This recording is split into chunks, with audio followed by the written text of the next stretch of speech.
Damn les gens, j'espère que vous allez bien. Aujourd'hui, je vais vous parler d'un sujet qui est assez controversé et dont les gens disent vraiment tout et n'importe quoi. C'est l'un des produits les plus étudiés. C'est parti.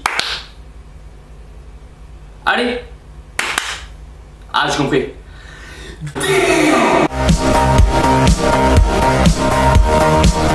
Allez, je vais me faire un petit shaker post-workout. Whey, ok. BCA, ok. Créatine, ok. Mec, mais qu'est-ce que tu fais? Tu prends de la créatine, mais tu vas perdre tes cheveux. Moi, on m'a dit que si je prenais de la créatine, j'allais prendre 10 kilos direct. Quoi? Tu prends de la créatine? Mais tu te dopes en fait. Me dis pas que tu prends de la créatine. En fait, c'est comme si tu prenais des stéroïdes quoi. Ah, ça va mieux. Plus sérieusement, la créatine n'a rien à voir avec les stéroïdes et elle n'a rien d'hormonal. Elle ne va en rien jouer sur votre production de testostérone et elle ne vous fera pas perdre vos cheveux. La créatine, il y en a dans le poisson et la viande.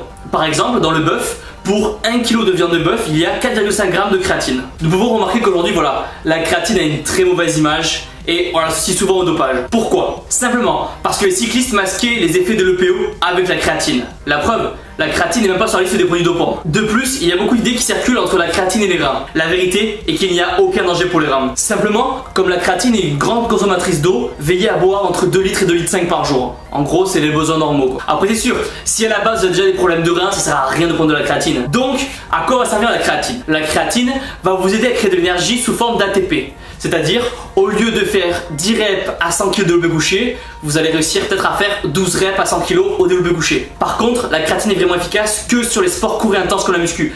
Donc si vous faites de l'endurance, la créatine ne sera pas vraiment efficace. La créatine va donc accroître la taille de vos fibres musculaires par un effet de rétention d'eau intracellulaire. Après, cette croissance va vraiment se faire sur le long terme. Vous n'allez pas voir les effets de la créatine au bout de 2 jours. Donc, quand prendre la créatine? Alors au début j'ai commencé à la muscu, j'ai commencé à prendre la créatine, j'avais quoi? J'avais 18 ans et à l'époque les études n'étaient pas encore claires par rapport au sujet de la créatine. Donc il était vraiment conseillé de faire une phase de charge. Donc qu'est-ce que c'était? C'était prendre 20 à 30 grammes de créatine par jour pendant 5 jours, pendant la première semaine, et après stabiliser avec 5 grammes de créatine. Donc aujourd'hui les études montrent simplement que ça ne sert absolument à rien de faire cette phase de charge, si ce n'est vous faire consommer plus de créatine et donc faire gaspiller de l'argent.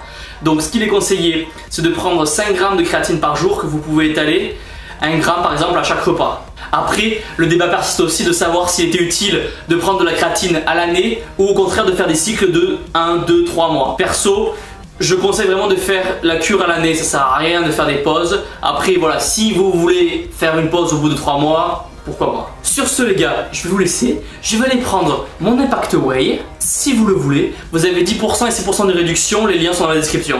Ah au fait, j'ai failli oublier.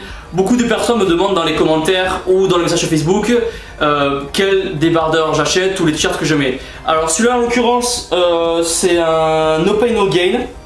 Et moi je suis super content.